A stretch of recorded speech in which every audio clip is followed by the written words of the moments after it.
suis le père Étienne Kern, je suis originaire de Nancy en Lorraine. Je suis prêtre de la communauté de l'Emmanuel. Les prêtres de la communauté de l'Emmanuel sont diocésains, donc je suis aussi prêtre diocésain du diocèse de Paris. J'ai été ordonné il y a 20 ans, en 2005.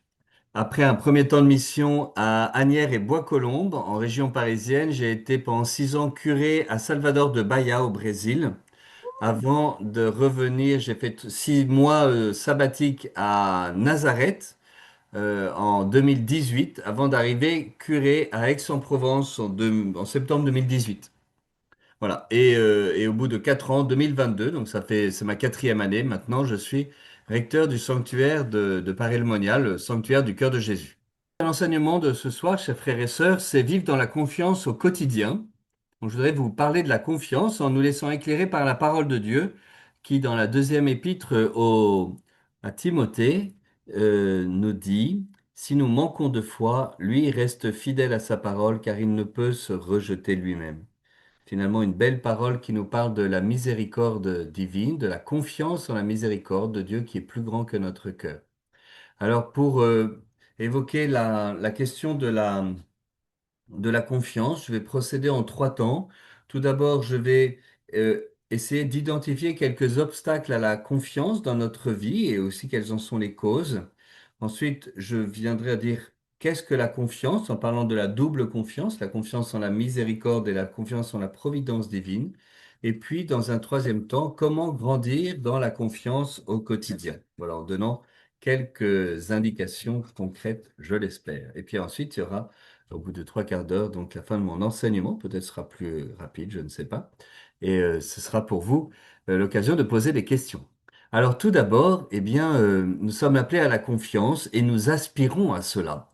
Et en même temps, il y a en nous des résistances, il y a en nous des freins, il y a en nous des obstacles, et c'est de cela dont je voudrais m'entretenir dans un premier temps, les obstacles à la confiance. J'en ai identifié 3, on pourrait en trouver d'autres, mais ce sont nos peurs, nos doutes et nos blessures. Alors tout d'abord, nos peurs. Il est toujours bon de s'interroger à la lumière de l'Esprit Saint qui vient éclairer notre cœur et qui justement vient chasser toute peur, mais qui nous aide à prendre conscience des peurs. Quelles sont les peurs en nous qui font que nous avons du mal à faire confiance? Nous savons que la peur de Dieu est une conséquence du péché originel. Adam, Adam, où es-tu? J'ai entendu ta voix et j'ai eu peur. Et donc, c'est cette peur, cette difficulté à faire confiance, confiance en Dieu, confiance dans les autres, confiance en nous-mêmes. Voilà. Et donc, il y a comme une méfiance en nous qui est une conséquence du péché originel. Nous naissons marqués du péché originel. Ce n'est pas un acte de notre part, c'est l'état dans lequel nous naissons, avec cet état de séparation avec Dieu, de division les uns avec les autres, avec nous-mêmes et avec le reste de la création. Et toutes ces relations qui étaient vécues auparavant sous le mode de la confiance, eh bien, se vivent sous le mode de la méfiance. Alors, nous n'y sommes pas condamnés, mais c'est aussi une des conséquences du péché originel, et notre cœur est habité par la peur. Voilà, c'est aussi la peur de l'autre. Donc, j'ai parlé de la peur de Dieu, mais la peur de l'autre. Voyant qu'ils étaient nus, ils se cachèrent parce qu'ils s'aperçurent qu'ils étaient nus. Donc, on voit comment est-ce que nous vivons sous le regard des autres et que, eh bien, nous pouvons avoir la peur d'être abandonnés, la peur d'être rejetés, la peur d'être jugés, la peur d'être agressés.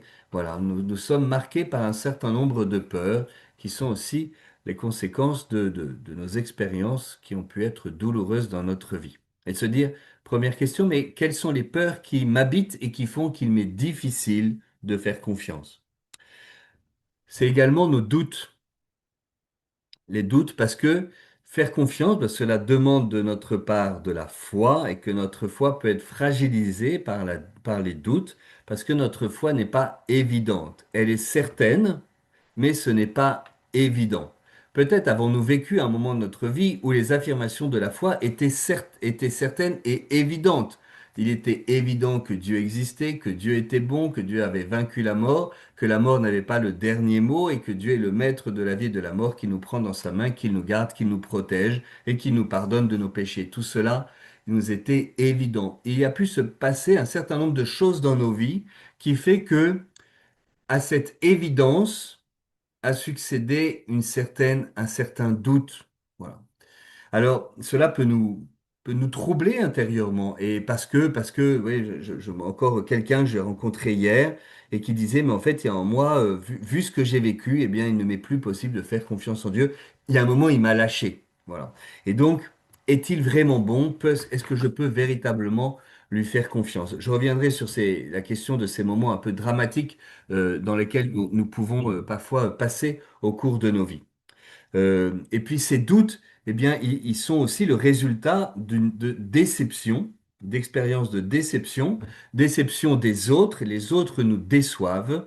Dieu peut nous décevoir, et d'ailleurs Dieu passe une bonne partie de son temps à nous décevoir, et nous-mêmes nous nous décevons, et la vie nous déçoit. Et bref, nous pouvons être déçus, et finalement, eh bien, nous laisser remplir par une certaine amertume et être comme habités par des doutes. Alors ce sera l'occasion évidemment d'y revenir. Dans ce premier temps, il s'agit pour moi juste de lever des aspects qui font que des obstacles ont pu surgir dans notre vie. Alors, il est bon toutefois de nous rappeler que 1000 questions ne font pas un doute et qu'il est bon d'avoir des questions par rapport à notre foi. C'est aussi ce désir de mieux connaître, de mieux comprendre qui fait que nous l'approfondissons, cette foi, et cela est bon. Mais 1000 questions ne font pas un doute. Et par ailleurs, notre foi est certaine, même si elle n'est pas évidente. Nous pouvons nous appuyer sur la parole de Dieu de manière certaine, mais souvent, ça ne nous est pas du tout évident de croire que le Christ a vaincu le mal et que la mort a été vaincue par la vie. Nos peurs, nos doutes et nos blessures que j'ai d'ailleurs un petit peu exprimé auparavant. Comme j'ai exprimé les épreuves de la vie, nous sommes peut-être des blessés de la vie, nous avons pu passer par des expériences traumatiques et des blessures, des souffrances, des relations douloureuses que nous avons pu vivre avec les autres et qui ont entamé notre confiance. Nous avons déjà donné notre confiance, on ne nous y prendra plus. Nous avons été comme trahis. Et il se peut qu'il y ait en nous comme une porte qui se soit fermée. C'est-à-dire que, oui, bien sûr, puis en plus on est chrétien, donc on se fait confiance, on s'aime, mais au fond de nous-mêmes, il y a quand même un doute radical sur le fait que les autres méritent qu'on leur fasse confiance, parce que nous sommes passés par là et cela nous a été difficile et douloureux. Voilà. Et donc, nous perdons notre capacité à faire confiance, notamment quand nous avons été abandonnés ou quand nous avons été humiliés ou quand nous avons été trahis. Nous avons donné notre confiance et notre confiance a été trahie.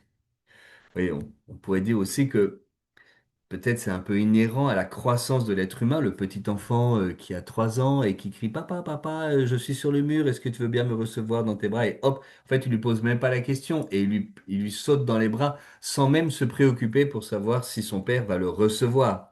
Et puis à 5 ans, il lui demande Tu me reçois, tu me reçois. On sent déjà un petit peu plus de méfiance qui naît. Et puis à 7 ans, il dit Oh là là, mais t'es sûr que je saute? Parce que là, je pense que je suis pas vraiment sûr que tu peux me recevoir. Et quand il a 10 ans, il dit, bah, je suis pas sûr que je vais sauter parce que je suis pas sûr que tu vas me recevoir. On voit la méfiance qui grandit parce qu'en fait, bah, parfois, on a pu sauter du mur en pensant que quelqu'un allait nous réceptionner et ce n'a pas été le cas. Bref, que ce soit nos peurs, nos doutes et nos blessures, il y a en nous une difficulté à faire confiance. J'entre maintenant dans la deuxième partie de cet enseignement comme un appel à vivre une double confiance. Il s'agit pour nous de vivre une double confiance en la miséricorde divine et en la providence divine. Croire que Dieu est bon. Voilà, miséricorde divine. Je crois qu'il est bon. Et donc mes erreurs et mes péchés de ma vie passée et ma vie présente, Dieu me pardonne et m'aime. Donc la confiance en la miséricorde divine. Et puis la confiance en la providence divine. C'est-à-dire que Dieu est tout puissant et qu'il va me protéger aujourd'hui et demain. Donc, vous voyez vraiment quelque chose qui est davantage vers le passé et puis vers l'avenir. Alors la confiance en la miséricorde divine. Je voudrais m'appuyer sur 3 saintes que je vais citer, puis je vais m'appuyer sur l'encyclique du pape Dilexit Nos, voilà, qui est l'encyclique sur le Sacré-Cœur du pape François, la dernière encyclique du pape François, qui est comme un testament et qui a été publié à l'occasion des 350 ans des apparitions du cœur de Jésus. Alors, Sainte Marguerite Marie, eh bien, à Paray-le-Monial, elle reçoit de nouveau le message de l'Évangile, voilà, qui est comme redonné à une époque où on a peur de Dieu. C'est la maladie du jansénisme. Dieu est devenu un Dieu lointain, un Dieu impitoyable, comme un juge implacable qui exige de notre part une vie impeccable.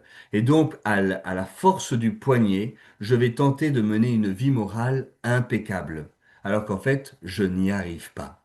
Alors, soit ça arrive à des gens très raides, très durs ou très angoissés, ou même terrorisés par la peur de l'enfer. Eh bien, le remède au jansénisme est donné à Paray-le-Monial. Il y a 350 ans, Jésus redonne son cœur. Voilà ce cœur qui a tant aimé les hommes.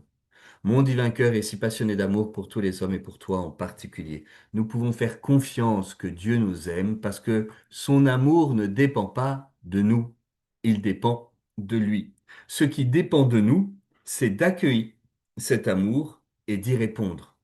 Mais nous n'avons rien à faire pour être aimés de Dieu. C'est cela que nous rappelle le message du cœur de Jésus. Et c'est pour cela certainement qu'il touche encore aujourd'hui si profondément. Nous n'avons rien à faire pour être aimés de Dieu parce qu'il nous a déjà aimés jusqu'au bout. Et il ne cesse de vouloir nous dire cet amour. Nous ne faisons pas le bien pour mériter être aimés de Dieu. Nous faisons le bien parce que nous sommes aimés de lui. Nous n'évitons pas le mal par peur qu'il ne nous aime plus. Nous évitons le mal parce que nous ne voulons pas blesser le cœur de celui qui nous a tant aimés. Et c'est vraiment ce message de l'Évangile, mais qui va être redonné à Paray-le-Monial. Ce n'est rien d'autre que l'actualisation du message de l'Évangile lorsque, en Jean 3, chapitre, verset 16-17, Dieu a tant aimé le monde. Voilà. Dieu a tant aimé le monde qu'il a donné son Fils unique afin que nous ayons la vie éternelle, non pas pour juger le monde, mais pour sauver le monde. Si ton cœur t'accuse, Dieu est plus grand que ton cœur et lui ne t'accuse pas. C'est ce que dit la première épître de Saint Jean. La preuve que Dieu nous aime, Romains 5, 6, 7, la preuve que Dieu nous aime, c'est que Dieu est mort pour nous alors que nous étions encore pécheurs. Cette expérience de l'Évangile qui va être actualisée à Paray-le-Monial avec le message du cœur de Jésus. Et puis c'est aussi Sainte Thérèse de l'Enfant Jésus qui va rappeler au 19e, qui est quand même marqué par le traumatisme de la Révolution française, avec aussi un regain du jansénisme qui avait un petit peu disparu justement suite aux apparitions de Paray-le-Monial. Et Sainte Thérèse de l'Enfant Jésus, eh bien, va redonner pour son époque le message de la miséricorde en rappelant, et là je cite Dilexit Nos, cette encyclique du pape. Dilexit Nos veut dire en latin il nous a aimés, c'est une parole de Saint Paul, c'est le nom de cette encyclique que l'on peut abrévier par les deux initiales DN, Dilexit Nos, au numéro 90. C'est le Thérèse de l'Enfant Jésus, l'attitude la plus appropriée est de placer la confiance du cœur hors de soi-même, en la miséricorde infinie d'un Dieu qui aime sans limite et qui a tout donné sur la croix de Jésus-Christ. Je pense pas que ce soit Sainte Thérèse qui dit ça, ça doit être François qui se cite lui-même dans le document C'est la confiance qu'il avait écrit sur Sainte Thérèse de l'Enfant Jésus. Thérèse de l'Enfant Jésus a vécu cela intensément, dit le pape, parce qu'elle avait découvert dans le cœur du Christ que Dieu est amour. Et là, il cite effectivement Sainte Thérèse. À moi, il a donné sa miséricorde infinie, et c'est à travers elle que je contemple et adore les autres perfections divines. Au numéro 142 de la même encyclique d'Ilexit Nos, vous allez voir que je cite assez abondamment cette encyclique, en s'adressant à l'abbé Bellière à propos, donc c'est un des deux prêtres avec qui elle a longuement correspondu, à propos d'un père de famille, elle dit, là, c'est le pape qui cite Sainte Thérèse, je ne crois pas que le cœur de l'heureux père puisse résister à la confiance filiale de son fils, dont il connaît la sincérité et l'amour. Il n'ignore pas cependant que plus d'une fois son fils retombera dans les mêmes fautes, mais il est disposé à lui pardonner toujours, si toujours son fils le prend par le cœur. Voilà. C'est ce que le pape François redira un peu autrement. Dieu ne se lasse pas de pardonner, c'est nous qui nous lassons de lui demander pardon. Voilà. Mais ce que dit Sainte Thérèse, donc qui est citée, Dieu n'ignore pas que plus d'une fois son fils retombera dans les mêmes fautes, mais il est disposé à lui pardonner toujours si le fils le prend par le cœur. Et à ce propos, je voudrais vous citer une parole peut-être un petit peu moins connue, mais qui est rapportée par Sœur Geneviève. Donc c'est une histoire que racontait Sainte Thérèse de l'Enfant Jésus, qui racontait une histoire de son enfance. Et donc là, je vous cite Sainte Geneviève qui raconte, c'est un souvenir de cette Sainte Geneviève, Sœur Geneviève, c'est une religieuse du Carmel de Lisieux qui a écrit ses souvenirs de ses conversations avec Thérèse. Elle me disait, dit-elle, est-ce qu'un père gronde son enfant quand lui-même s'accuse, lui infliger une pénitence? Non, bien sûr, mais il le presse sur son cœur. À l'appui de cette pensée, raconte sœur Geneviève, Thérèse me rappela une histoire que nous avions lue dans notre enfance. Un roi parti à la chasse poursuivait un lapin blanc que ses chiens allaient bientôt atteindre, quand le petit lapin, se sentant perdu, rebroussa chemin rapidement et sauta dans les bras du chasseur. Celui-ci, touché de tant de confiance, ne voulut plus se séparer du lapin blanc, ne permettant à personne d'y toucher, se réservant lui-même le soin de le nourrir. Et le commentaire que fait sainte Thérèse, ainsi le bon Dieu fera-t-il avec nous, si poursuivis par la justice, nous trouvons refuge dans les bras même de notre juge. Je vous cite aussi Sœur Faustine, dans le Petit Journal. Alors, je ne suis pas certain du numéro, mais en tout cas j'ai le numéro 13-17, mais c'est peut-être 13-18. Bon, vous regarderez. Dans le Petit Journal, Sœur Faustine, on voit vraiment comment est-ce qu'il y a l'Évangile qui donne tout, et puis il y a des échos dans l'histoire de la spiritualité expérience, d'une même expérience spirituelle qui entre en écho de siècle en siècle, si vous voulez. Et donc, Sœur Faustine raconte la chose suivante, c'est qu'elle s'offre tout au Seigneur. Elle lui offre son âme, son corps, sa raison, sa volonté, les sentiments de son cœur, bref, elle s'offre au Seigneur. Et le Seigneur lui dit, ma fille, tu ne m'as pas tout donné. Alors, Faustine est un peu étonnée. Rentrant en moi-même, je reconnus que j'aimais Dieu de toutes les forces de mon âme, et ne pouvant découvrir ce que je n'avais pas livré à Dieu, je lui demandai, Jésus, dis-le-moi, et je te le livrerai immédiatement de bon cœur. Alors, raconte-t-elle, Jésus me dit avec bienveillance, ma fille, livre-moi ta misère, car c'est ta propriété exclusive. À ce moment, un rayon de lumière illumina mon âme. Je vis toute l'abîme de ma misère. Au même moment, je me suis blotti dans le très saint cœur de Jésus avec une si grande confiance que même si j'avais eu sur la conscience les péchés de tous les damnés, je n'aurais pas douté de la miséricorde de Dieu. Mais le cœur brisé, je me serais jeté dans l'abîme de sa miséricorde. Je crois, ô Jésus, que vous ne m'auriez pas repoussé loin de vous, mais que vous m'auriez absoute par la main de votre représentant, du prêtre au moment de la confession. Vous voyez, ça c'est vraiment, ça c'est le génie de Sainte Thérèse de l'Enfant Jésus qu'on retrouve chez Sainte Faustine. Vous voyez, en fait, elle voit que le Seigneur lui demande de lui offrir sa misère, parce qu'elle lui a tout donné, mais elle lui a pas encore donné sa misère. Et à ce moment-là, elle n'est pas écrasée par sa misère, mais elle se blottit dans le cœur de Jésus, avec une si grande confiance que même si j'avais tous les péchés de la terre, je n'aurais pas douté de la miséricorde divine.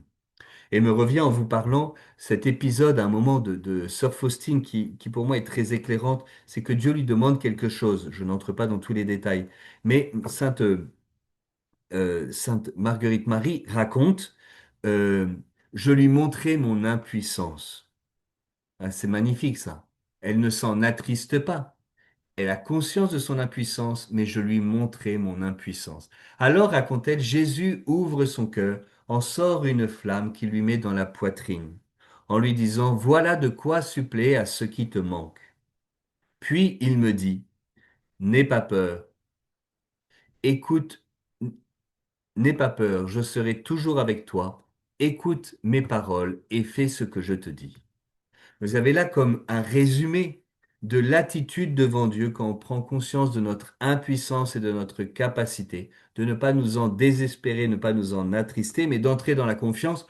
Pourquoi? Parce que si je le montre au Seigneur, le Père des pauvres, si je lui montre ma pauvreté, eh bien, le Seigneur ouvre son cœur, donne le feu de son Esprit Saint. Voilà de quoi suppléer à ceux qui te manquent. Et ensuite, il lui dit ces paroles, n'aie pas peur, je serai avec toi. écoute mes paroles et fais tout ce que je te dis. Et si vous connaissez l'expérience biblique, vous savez que souvent, quand Dieu appelle, il y a toujours une objection de la part de l'homme, soit parce qu'il est vieux, dans le cas d'Abraham, ou parce qu'il est bègue, dans le cas de Moïse, ou bien parce que c'est un homme aux lèvres impures, Isaïe, ou bien parce que ce n'est qu'un enfant, Jérémie, ou bien parce que c'est le plus petit de tous les clans avec Gédéon, ou parce que c'est un homme pécheur comme Saint Pierre. Bref, voilà. À chaque fois, Dieu laisse de la place pour l'objection et c'est toujours la même objection, mais je n'en suis pas capable. Et à chaque fois, c'est la même réponse. N'aie pas peur, je serai avec toi, je serai ta force. Et voilà ce qui nous donne notre confiance. Ce n'est pas notre capacité à répondre à l'appel de Dieu, mais la foi que si Dieu m'y appelle, Dieu m'en donnera la force.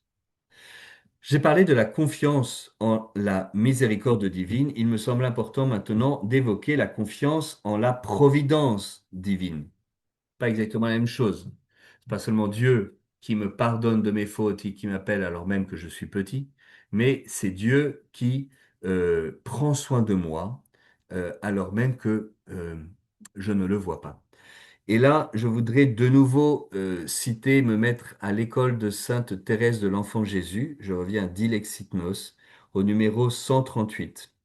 Je lis parce que le pape évoque une page de Sainte Thérèse de l'Enfant Jésus qu'il dit que ça devrait être une page qui devrait être lue 1000 fois.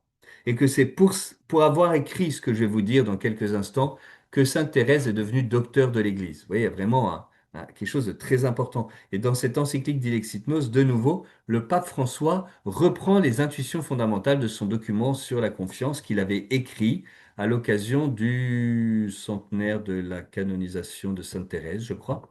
Je ne sais plus exactement l'occasion, mais en tout cas, oui, je crois que c'est ça. Il avait écrit ce document, C'est la confiance. Alors, je vous cite le numéro 138 de Dilexit Nos. Thérèse répond longuement à une sœur qu'il a louée pour son amour généreux pour Dieu, amour disposé au martyr, dans une lettre qui constitue l'un des plus grands jalons de l'histoire de la spiritualité. Ouais, rien que ça. Cette page, dit le pape François, devrait être lue 1000 fois pour sa profondeur, sa clarté et sa beauté. Thérèse est sa sœur du Sacré-Cœur, parce qu'elle s'appelait Marie du Sacré-Cœur, à ne pas centrer cette dévotion sur un aspect doloriste, certains ayant compris la réparation comme une sorte de primat des sacrifices et des observances austères. Au contraire, Thérèse résume cette dévotion au Sacré-Cœur dans la confiance qui est l'offrande la plus agréable au cœur du Christ. Et là, le pape cite Thérèse. C'est Thérèse donc qui parle. Mes désirs du martyr ne sont rien. Ce ne sont pas eux qui me donnent la confiance illimitée que je sens en mon cœur. Ce sont à vrai dire les richesses spirituelles qui rendent injuste lorsqu'on s'y repose avec complaisance et que l'on croit qu'elles sont quelque chose de grand. Ce qui plaît à Dieu, c'est de me voir aimer ma petitesse et ma pauvreté. C'est l'espérance aveugle que j'ai en sa miséricorde. Voilà mon seul trésor. Si vous désirez sentir de la joie, avoir de l'attrait pour la souffrance, c'est votre consolation que vous cherchez. Comprenez que pour aimer Jésus, être sa victime d'amour, plus on est faible, sans désir ni vertu, plus on est propre aux opérations de cet amour consumant et transformant. Oh, que je voudrais pouvoir vous faire comprendre ce que je sens, c'est la confiance et rien que la conscience qui doit nous conduire à l'amour. C'est la confiance et rien que la confiance qui doit nous conduire à l'amour. Plus on se sent faible, sans désir ni vertu, plus on est propre aux opérations de cet amour consumant et transformant. C'est vraiment cette intuition que, vous voyez, quand nous on fait l'expérience de la pauvreté, on s'en attriste. Eh bien, Sainte Thérèse, elle s'en réjouissait, parce qu'elle donnait sa pauvreté au Père des pauvres, dans la confiance. Alors, je voudrais aussi maintenant, à partir des numéros, donc toujours avec Sainte Thérèse en fait, avec les numéros 192, 193 et 194 de Dilexit Nos, essayer d'aller plus loin et de dire qu'en fait, quand je fais confiance en Dieu, c'est un acte de réparation. Parce que souvent, Dieu, on ne lui fait plus confiance devant les problèmes. Mais Seigneur, comme je t'aime, eh bien, je décide de te faire confiance quand même.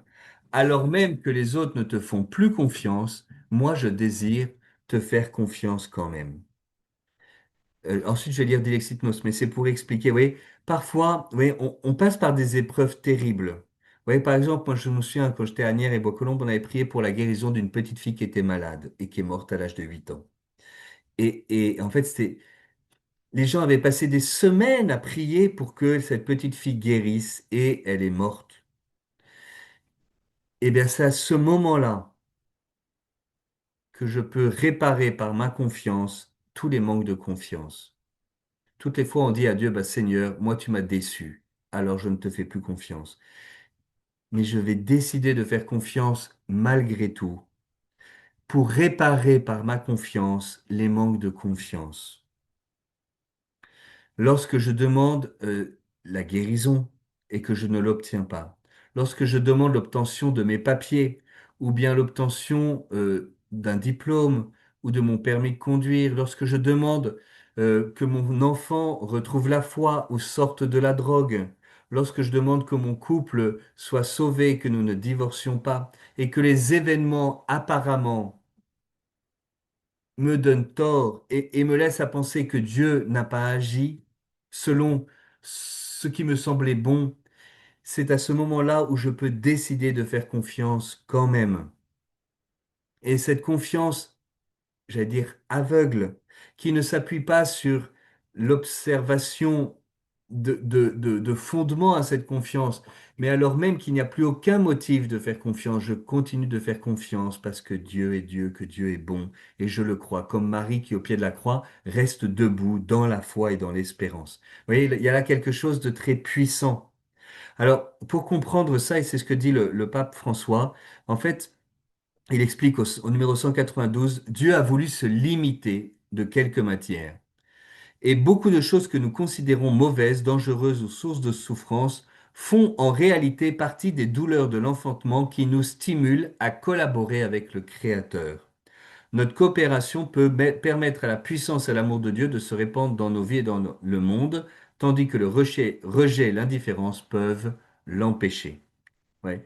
Parfois, on est traversé, dit le pape, par des choses qui nous semblent mauvaises, dangereuses, sources de souffrance, mais en fait, ça fait partie du plan de Dieu. Et si je lui dis, mais Seigneur, je ne le comprends pas, mais je te fais confiance quand même, eh bien, par ma confiance, je répare le manque de confiance dont Jésus souffre. Numéro 193. Cela est si vrai que notre refus l'arrête dans cet élan de don. Tout comme notre confiance et notre offrande de nous-mêmes ouvrent un espace, ouvrent un canal sans obstacle à l'effusion de son amour. En fait, le Seigneur cherche des cœurs qui lui fassent confiance malgré tout, parce qu'il n'en trouve pas. Et que quand je me ferme à la confiance et à l'amour de Dieu parce que j'ai l'impression qu'il m'a abandonné, eh bien en fait, je l'empêche de répandre cet amour. Mais si je lui dis, mais Seigneur, vraiment, là je ne sais pas du tout ce qui se passe, mais je choisis de faire confiance quand même, alors j'ouvre mon cœur à l'amour de Dieu et le Seigneur qui n'attend que ça peut s'y déverser. S'il ne trouve pas en moi confiance et ouverture, son amour se trouve privé de son prolongement dans ma vie.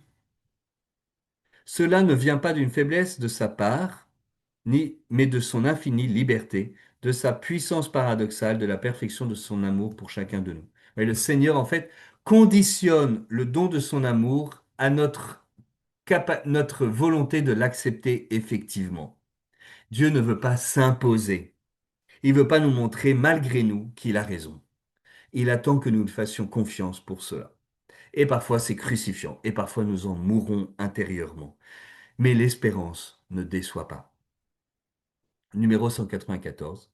De fait, sainte Marguerite Marie raconte que dans l'une de ses manifestations, le Christ lui parla de cet amour passionné d'amour pour nous, qui, ne pouvant plus contenir en lui-même les flammes de son ardente charité, il fallait qu'il les répande.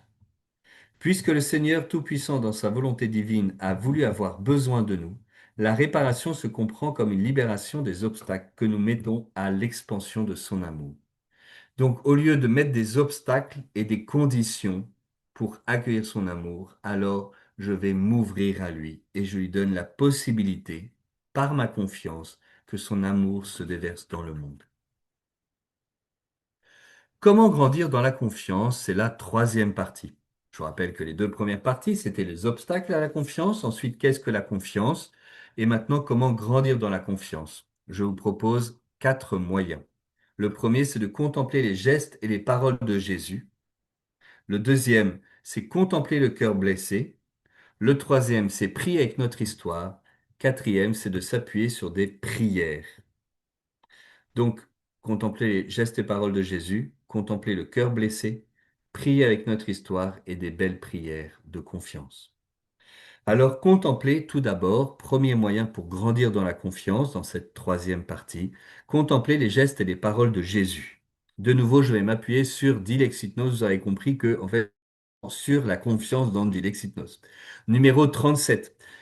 Si tu as commencé avec cette encyclique, je te recommande la deuxième partie. Pourquoi? Parce que c'est une partie qui est plus évangélique, qui est plus simple. En fait, le pape François contemple les gestes, les paroles, les regards de Jésus qui disent la douceur et l'humilité de son cœur. C'est plus facile, vous voyez, on entre vraiment par l'écriture. Puis après, tu peux lire la première partie qui est plus philosophique, et puis la troisième et la quatrième qui est plus historique, voilà, jusqu'à la dernière qui est davantage missionnaire. Je reviens donc sur ce que le pape dit dans Dilexit Nos au numéro 37.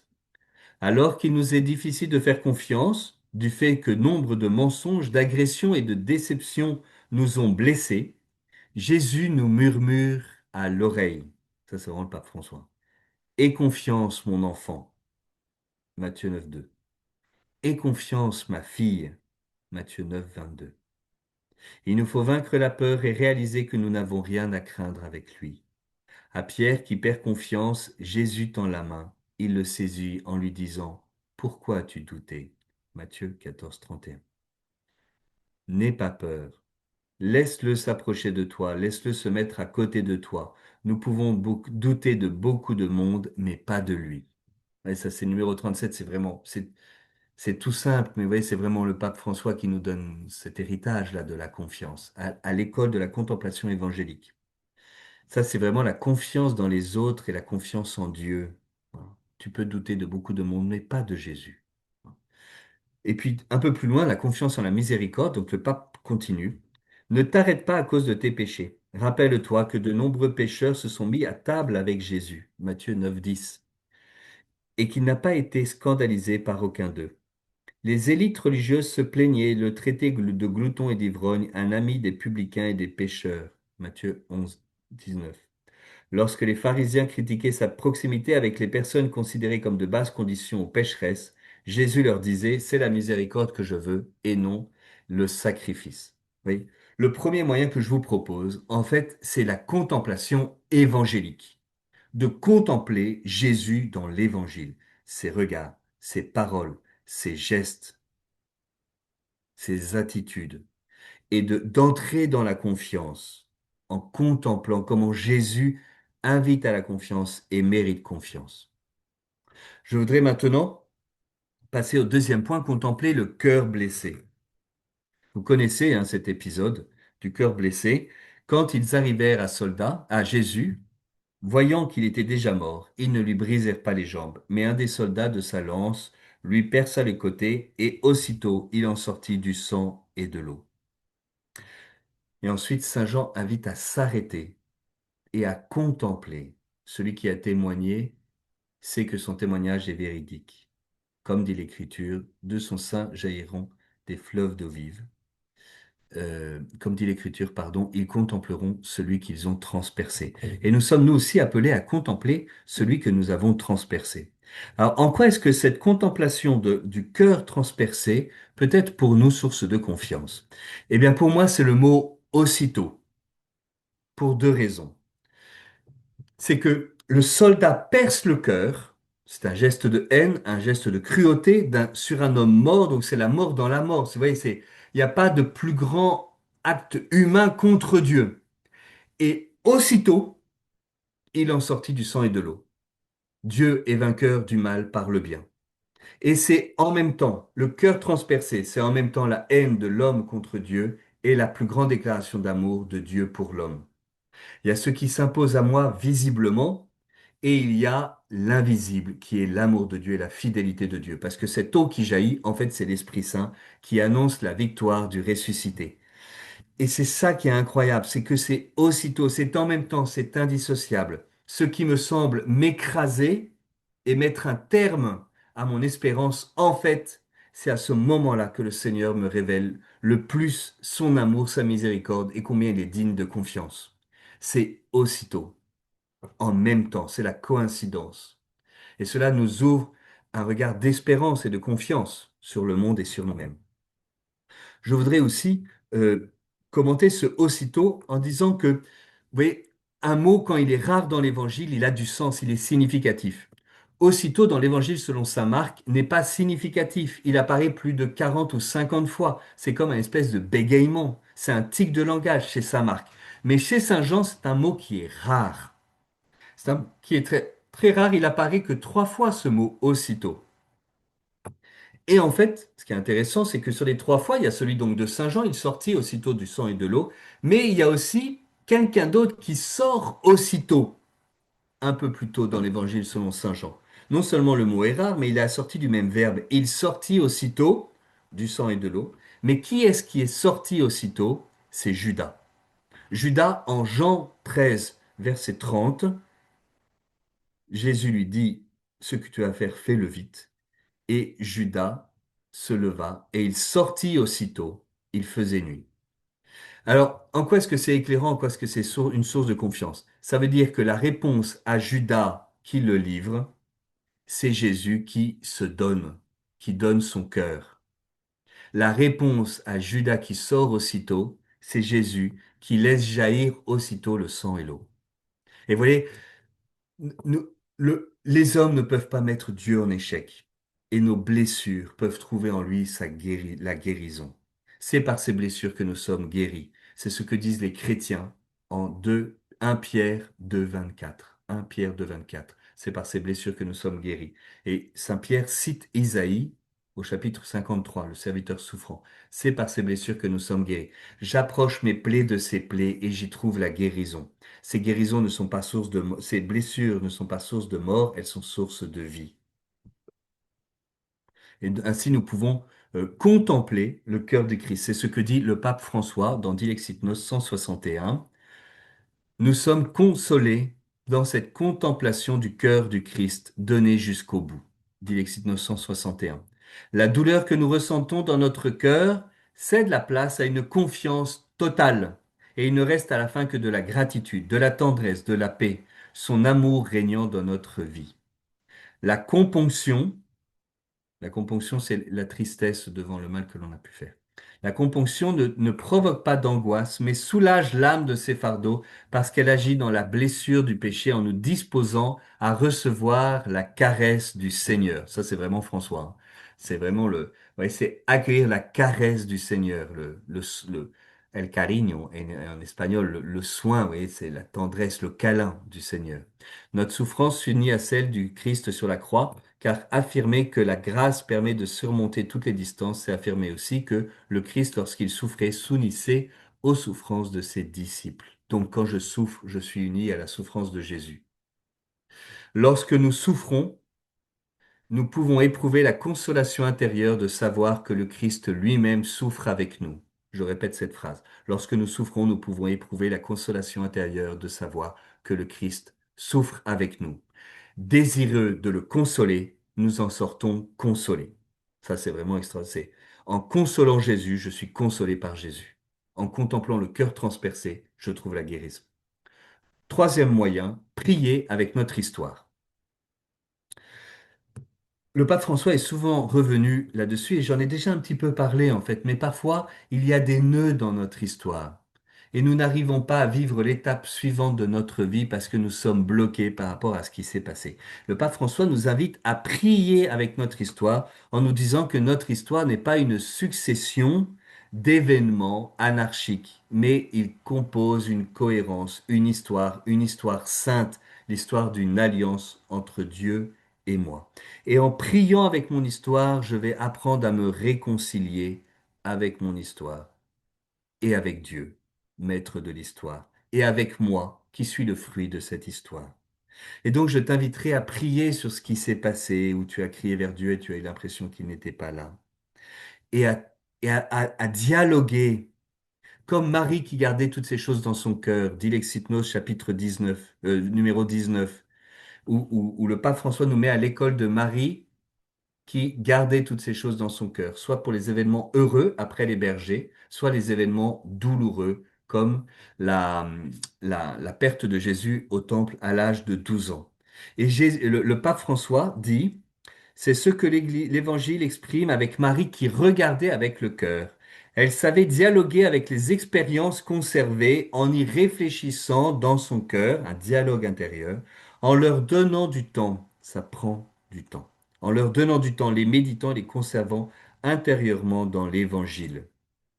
Elle conservait avec soin non pas seulement la scène qu'elle voyait, mais aussi ce qu'elle ne comprenait pas encore et qui était présent en elle dans l'attente de tout rassembler dans son cœur.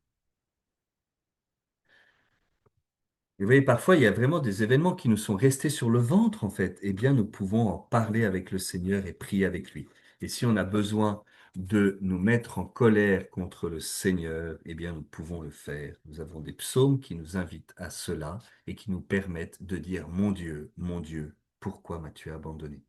Et je ne peux entrer parfois dans la confiance que lorsque j'accepte de laisser s'exprimer en moi cette colère qui m'habite, cette incompréhension, pour peu à peu rentrer dans la confiance. Mon amertume amère me conduit à la paix, dit le psaume. C'est-à-dire, j'accepte de passer par l'inconfort d'une colère contre Dieu pour pouvoir me réconcilier avec lui. Et en fait, j'ai été déçu par lui parce qu'il n'existait pas. Dieu n'existe pas tel que je me le représente. Dieu est Dieu. Il est infiniment plus grand que ce que je peux me représenter. Et cette épreuve que je vis, c'est une purification. Parce que le Dieu qui m'a déçu, en fait, ce n'était pas Dieu, c'est l'image que j'avais de lui. Et tout cela est bien éprouvant et douloureux, mais si je le vis à l'école de Marie, j'apprends peu à peu à m'ouvrir au visage de Dieu tel qu'il est. Et Dieu sait combien cela nous est douloureux, mais c'est un chemin d'appauvrissement, mais de vie. Je termine, et ce sera ma conclusion, que nous pouvons nous appuyer sur des belles prières de confiance.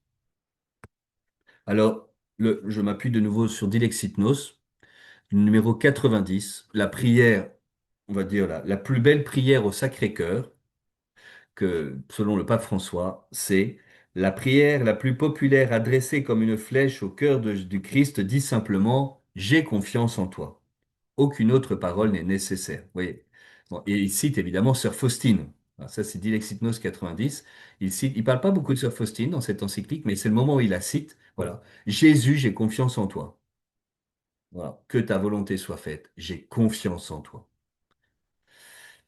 C'est aussi avec Saint Claude, numéro où il y a cette magnifique prière de la confiance. Alors, la parémoniale, on la connaît bien, mais ce qui est merveilleux, c'est qu'avec cette encyclique, eh bien, tout le monde peut y avoir accès. Au numéro 126, je vais vous lire simplement cette prière de la confiance selon Saint Claude la Colombière, qui est le jésuite qui a accompagné Sainte Marguerite Marie, qui l'a authentifié et qui l'a encouragé. Mon Dieu, je suis si persuadé que vous veillez sur ceux qui espèrent en vous. Je suis si persuadé qu'on ne peut manquer de rien quand on attend tout de vous, que j'ai résolu de vivre à l'avenir sans aucun souci, et de me décharger sur vous de toutes mes inquiétudes. Jamais je ne perdrai mon espérance, je la conserverai jusqu'au dernier moment de ma vie, et tous les démons de l'enfer feront à ce moment de vains efforts pour me l'arracher.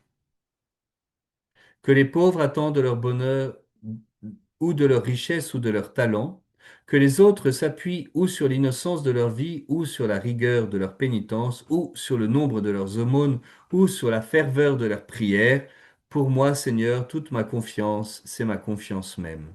Cette confiance ne trompe personne. Je suis donc assuré que je serai éternellement heureux, parce que je l'espère fermement de l'être, et que c'est de vous, ô mon Dieu, que je l'espère. Vous retrouverez cette belle prière de la confiance, bon, sur Internet, hein, mais sinon, donc au numéro 126 de Dilexit Nos. Et puis la dernière prière de la confiance avec Sainte Thérèse de l'Enfant Jésus, et il me plaît de terminer avec elle. Cette belle prière, certainement que vous connaissez, un numéro, mais que le pape François redonne au numéro 137 de cette encyclique Dilexit Nos. Sainte Thérèse qui dit, si j'avais commis tous les crimes possibles, j'aurais toujours la même confiance. Je sens que toute cette multitude d'offenses serait comme une goutte d'eau jetée dans un brasier ardent. Voilà. Eh bien, ben, c'est ces prières que nous pouvons trouver, savourer, choisir et sur lesquels nous pouvons nous appuyer quand notre confiance est mise à l'épreuve.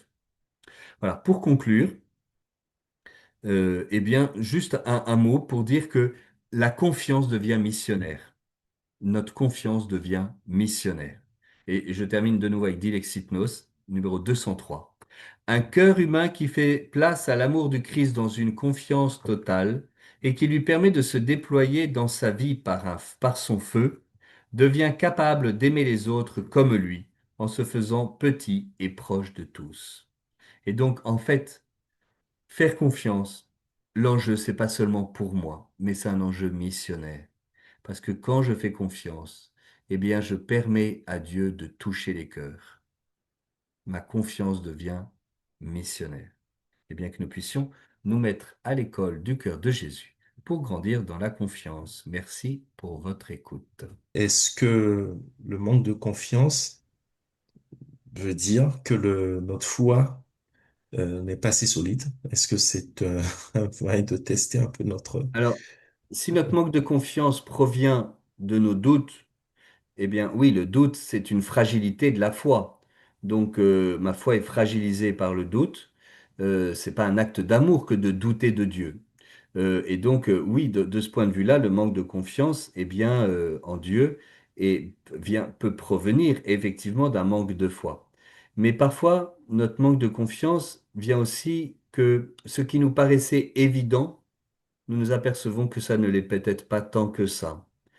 Et c'est pas nécessairement une foi qui est plus fragile, c'est peut-être une foi qui prend mieux conscience de, de l'incroyable de la foi. Vous voyez, quand on dit Jésus est ressuscité et il a vaincu la mort, ben on chante ça à Noël, à Pâques, tout va bien et on va eh bien. Et puis quand en fait c'est mon petit frère qui meurt dans un accident de voiture, en fait, bah, ce que je proclamais comme étant évident, ça ne me paraît plus du tout évident et ça requiert de ma part un acte de foi plus profond. Mais c'est pas que ma foi diminue, peut-être même qu'elle grandit. C'est que je prends conscience qu'elle n'était pas assez grande pour affronter tous les drames de la vie. Et donc, moi, il me semble qu'il peut y avoir une mise à l'épreuve de la confiance. Et ça ne veut pas dire que notre foi n'est pas bonne, mais ça veut dire qu'elle a besoin de mûrir et de grandir. Voilà. Donc, c'est pas nécessairement une foi qui n'est pas assez solide. Ça peut être aussi une foi qui est mise à l'épreuve et que Dieu nous fait grandir. Ok. Donc, je pense que Michel, parce qu'elle a reprécisé, elle a précisé sa question, donc je pense que Michel a la réponse donc à la question, c'est-à-dire qu'on n'a pas, est-ce que là c'est que la foi est mise à l'épreuve, donc mais quand elle est mise à l'épreuve, c'est aussi un moyen de pouvoir se rassurer, de montrer à Dieu également qu'on baisse pas la garde, quoi, qu'on est toujours là. Donc voilà, j'espère que Alors, Michel, il y a aussi la question de l'angoisse qui apparaît dans le commentaire de Michel, il me semble. oui, c'est ça. Et donc, vous voyez, l'angoisse, on est dans l'ordre du psychologique, de l'humain, et c'est vraiment important et c'est beau. On n'est pas encore dans l'ordre du spirituel. Je peux très bien être habité par de l'angoisse humaine, qui n'est pas un péché d'ailleurs. Jésus a ressenti de l'angoisse, il a ressenti de la tristesse. Mon âme est triste à en mourir, dit-il au moment de l'agonie. Il se mit à ressentir tristesse et angoisse. Donc Jésus est venu aussi habiter nos angoisses. Voilà. Mais dans cette angoisse humaine, je peux choisir de poser un acte de foi en Dieu. Voilà. Donc de distinguer ce qui est de l'ordre du sentiment de psychologique et puis ce qui est vraiment de l'ordre de l'acte de foi qui est spirituel. Et en fait, dans une profonde angoisse, je peux encore m'offrir à Dieu dans la foi, même si ça n'a pas d'impact émotionnel sur le moment. Voilà, mais Dieu sait discerner les cœurs. Et alors il y a d'autres questions. Est-ce que vous pouvez préciser le lien entre les drames, les erreurs et la présence malgré tout de Dieu? Comment parler à quelqu'un qui pense que seules les actions satisfaisantes seraient le signe vivant de la présence de Dieu?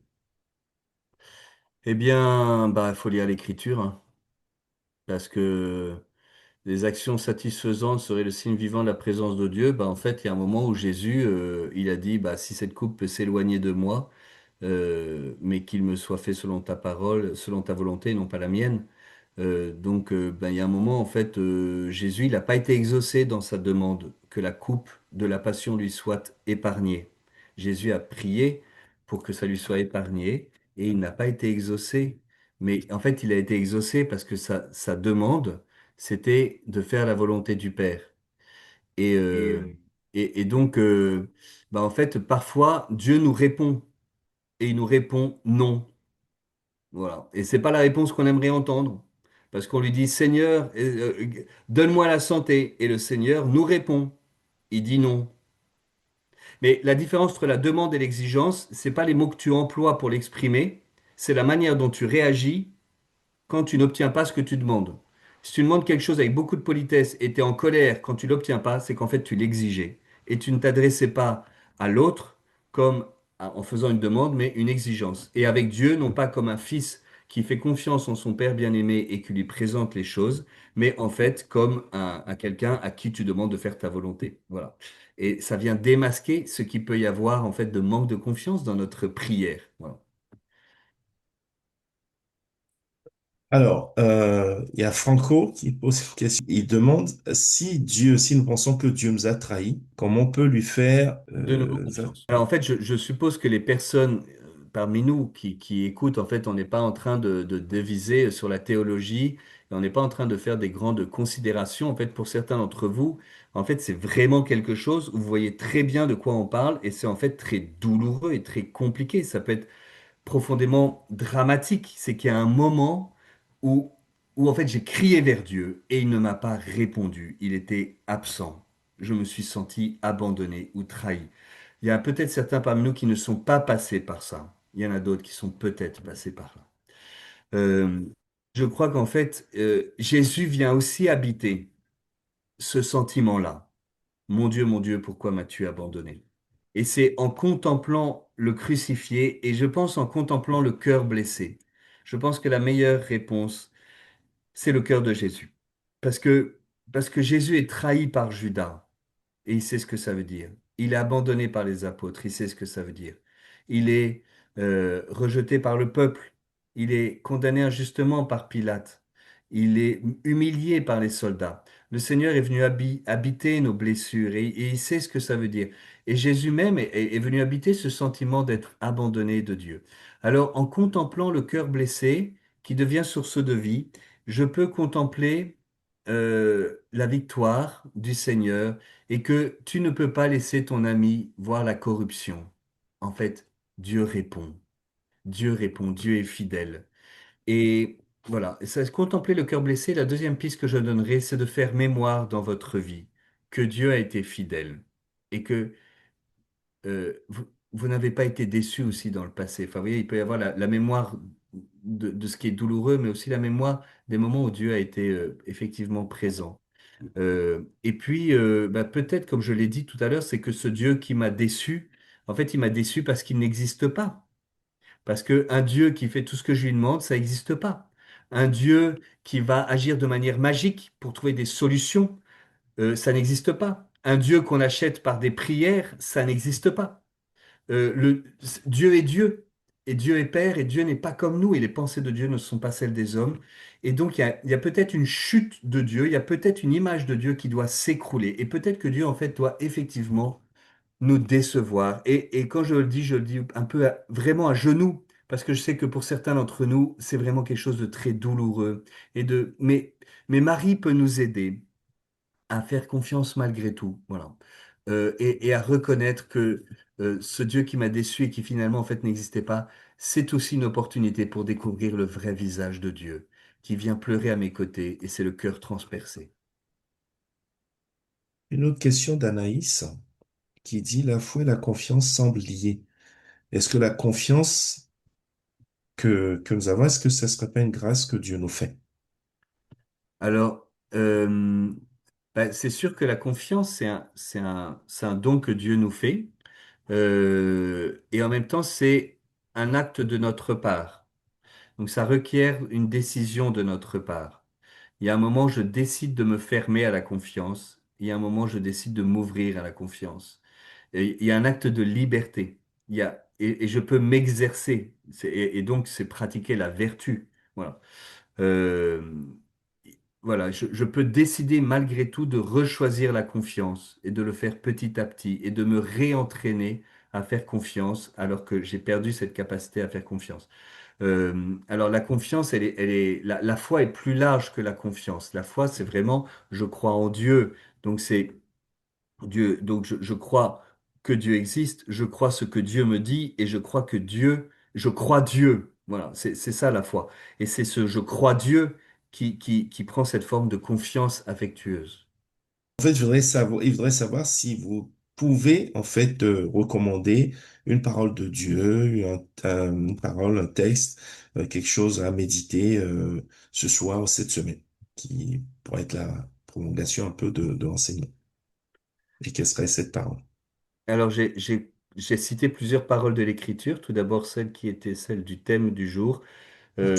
Si nous manquons de foi, il reste fidèle à sa parole car il ne peut se rejeter lui-même. 2 Timothée 2,13. Je peux aussi citer donc l'épisode du cœur transpercé que j'ai évoqué en Jean 19, versets 35-39. Euh, On peut prier avec les psaumes pour grandir dans la confiance. Je ne l'ai pas cité parmi les belles prières, évidemment. Je vous en cite deux. Il y a le psaume 22, Le Seigneur est mon berger, qui est vraiment un beau psaume de confiance, qui est le psaume des petits. Voilà. Et puis aussi le psaume 131, 130, qui est le psaume de l'enfant spirituel. Seigneur, je n'ai pas le cœur fier, ni le regard ambitieux.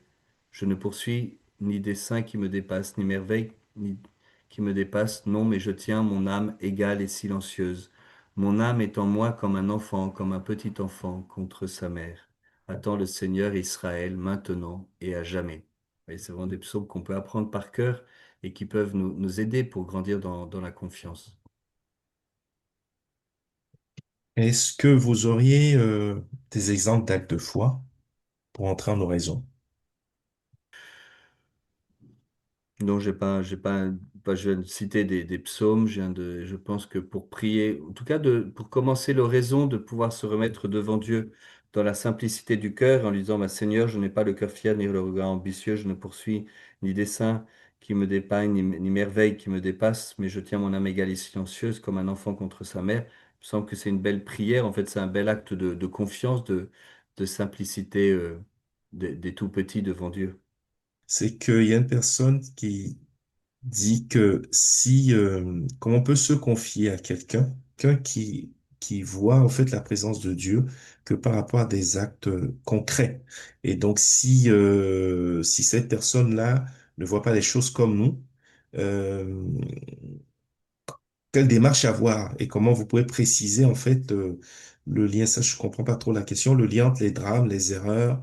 D'accord. Moi, il me euh, semble qu'on peut donner le témoignage tout d'abord. Enfin, il y a quand même pour qui sait les voir, beaucoup de signes quotidiens de la bonté de Dieu, de la fidélité de Dieu, qui nous montrent qu'on peut faire confiance en Dieu. Un arc-en-ciel, un oiseau qui chante, le fait de pouvoir marcher, de pouvoir respirer, le soleil qui brille, la présence des amis, le fait de, enfin, vous voyez, il y a tellement de réalités humaines, j'allais dire, c'est aussi la contemplation de la création qui peut nous mener à la confiance et on peut témoigner aussi des petites choses qui méritent, qui font que notre confiance s'appuie en Dieu. Et puis, je pense qu'on peut aussi donner nos témoignages des moments où Dieu ne nous a pas donné ce que nous lui demandions, mais ce dont nous avions besoin. Et qu'on peut aussi rendre témoignage. Vous voyez, parfois il y a quelque chose d'un peu compulsif. On dit, mais Seigneur, fais-moi ça pour que je te fasse confiance. Alors le Seigneur le fait, et puis on lui redemande 3 jours plus tard, bah, donne-moi ça pour que je te fasse confiance. Bah, au bout d'un moment, le Seigneur a dit, mais attends, si tu me fais confiance, fais-moi confiance, quoi. Et donc, il y a quelque chose d'un peu compulsif et de pouvoir dire, ben, parfois le Seigneur ne m'a pas exaucé. Vous voyez, par exemple, moi, mon frère, il est mort quand j'avais 12 ans. J'ai passé mon enfance à prier pour que mon frère soit guéri. Il a eu une tumeur au cerveau quand j'avais 9 ans et il est mort 3 ans plus tard. J'ai passé mon enfance à demander à Dieu quelque chose qu'il ne m'a pas donné et je me suis pas révolté. Et je me suis étonné, et des années plus tard, je me suis dit, mais pourquoi est-ce que je me suis pas révolté contre Dieu alors que Dieu ne m'a pas exaucé dans ma prière? Et j'ai compris qu'en fait, si je ne m'étais pas révolté, c'est parce que j'ai expérimenté que Dieu était là, que Dieu pleurait avec moi, que Dieu me consolait, et que finalement la mort de mon frère, c'était l'occasion d'une rencontre avec lui. et que finalement, mon Dieu ne m'avait pas donné ce que je lui demandais, mais il a donné ce qu'il y avait de meilleur pour mon frère, et qui n'était pas la santé physique, mais le salut. Euh, Comment on peut avoir ce discernement-là? Parce que le discernement, on peut l'avoir sur le moment ou un peu plus tard, mais comment arriver quand même à avoir ce discernement, à comprendre qu'effectivement, ben, en fait, on a la bonne lecture des difficultés, des problèmes qu'on a rencontrés, de la solution que Dieu estime être la meilleure pour nous. Ça, c'est pas évident. Heureusement, vous êtes arrivé à comprendre et à trouver une bonne cohérence, en fait, entre vos attentes, vos expériences et la bonne réponse de Dieu, quoi. Comment avoir ce discernement? Ben, déjà, l'Esprit Saint, il agit en nous. Donc, il y a en nous la capacité à lire les gestes de Dieu dans notre vie. C'est le don de sagesse, c'est le don de science qui nous fait reconnaître la présence de Dieu dans les œuvres créées. Et donc, nous avons l'Esprit Saint en nous, et donc nous pouvons demander à l'Esprit Saint qu'il vienne clarifier notre regard. Et puis, je dirais, je pense qu'on a besoin d'avoir des frères, en fait, auprès de qui on peut parler. C'est aussi par la manifestation des pensées que se fait le discernement. Et c'est aussi dans le récit à quelqu'un, soit par écrit, soit par oral, que l'on peut se réapproprier notre histoire et en retrouver le fil cohérent. Souvent, une personne qui, par exemple, a vécu un abus et qui reprend possession de sa vie, qui euh, sans l'importance de pouvoir dire sa vie, elle exprime le besoin de raconter son histoire pour la reprendre et en ressaisir l'unité. Et souvent, elle le fait en s'adressant à quelqu'un, il y a quelque chose de dialogal, il y a un dialogue. Et nous sommes des êtres de chair et de sang, nous avons besoin de dialoguer, de parler et de nous adresser à quelqu'un de confiance, de manifester les pensées, c'est aussi cela qui nous permet de peser ce qui peut être ajusté ou non dans notre manière de lire et de comprendre notre histoire de vie à la lumière de la miséricorde de Dieu. Y aura-t-il un contre entre Dieu et sa créature? Il y a une confiance, mais dans les difficultés, personne se sent fragilisé, abattu. Mais est-ce un manque de Il y a un contrat, confiance? et en tout cas, il y a une promesse que Dieu nous fait, c'est que Dieu veut que tous les hommes soient sauvés. Dieu nous promet qu'il ne nous abandonnera pas. Et Dieu nous promet que tout concourt au bien de ceux qui aiment Dieu. Voilà. Ça, ce sont les promesses que Dieu nous fait. Et puis, il y a les promesses que l'on fait à Dieu, de lui être fidèle, de croire en lui. C'est les promesses de notre baptême. Alors oui, le baptême, c'est aussi des promesses. Dieu qui nous fait une promesse et nous qui faisons des promesses à Dieu. Et nous savons que si nous sommes infidèles, lui reste fidèle car il ne peut pas se renier lui-même. Euh, Par contre, parfois, nous croyons que Dieu nous a fait des promesses qu'en fait, il ne nous a jamais faites. Et c'est là où on peut être déçu. En fait, on est déçu des promesses, non pas que les promesses que Dieu nous a faites, parce que Dieu tient les promesses qu'il fait, mais il ne tient pas les promesses que nous pensons qu'il nous fait et qui nous arrangeraient bien s'il le faisait. Mais ça, en fait, lui, il a jamais dit, celui qui me suit ira bien, aura une bonne santé, la gloire, la fortune, la reconnaissance, la solution à tous ses problèmes. Il a dit, celui qui me suit, qu'il prenne sa croix et qu'il me suive. Si le grain de blé ne tombe en terre et meurt, il ne peut porter du fruit. Et ça, ben, c'est le passage de la croix, c'est douloureux. Mais la promesse, c'est que non pas que nous serons épargnés, mais que nous pourrons traverser l'épreuve et que nous serons vainqueurs en étant unis à lui. Bon, ben merci, mon père. Je pense qu'il n'y a pas d'autres questions. Vu Catherine, Merci. elle pose une question sur le psaume qui exprime la colère. Bon, il y en a quelques-uns. Celui qui Oui. exprime la tristesse ou le désespoir le plus complet. Il y en a un seul psaume qui n'exprime aucune parole d'espoir. C'est le psaume 89, 88, 89, je crois. Il faudra regarder. Voilà. Donc, ça, c'est le psaume compris au complet le vendredi soir. C'est vraiment le fond, le psaume au fond du trou. Voilà. Sinon, tu as le psaume 129. Des profondeurs, je crie vers toi. Bah, c'est des profondeurs, c'est vraiment au fond du trou, je crie vers toi, Seigneur. Seigneur, écoute mon appel. Que ta prière se fasse attentive au cri de mon appel. Voilà, que ton oreille se fasse attentive au cri de mon appel. Voilà. Après, enfin, bon, il y a d'autres psaumes aussi qui expriment l'incompréhension, la colère envers Dieu, et puis qui ensuite reviennent à la paix et à la confiance. S'il n'y en a pas d'autres, je pense qu'on va arrêter et on va Merci passer beaucoup, en donc à tout la cas, suite. de votre écoute, de votre confiance. Parce que vous ne me connaissez pas. Merci de m'avoir invité et merci d'avoir compris que mes paroles et mon propos étaient bienveillants et bien intentionnés. Et j'espère que c'est comme cela que vous l'avez effectivement reçu. Voilà. Puis je prie pour vous, particulièrement ceux qui souffrent. Voilà, je vais vous présenter à Paris le Monial, la ville du cœur de Jésus, à laquelle je vous invite, si vous voulez venir, évidemment, mais qui est vraiment la source du repos et de la guérison et de la consolation.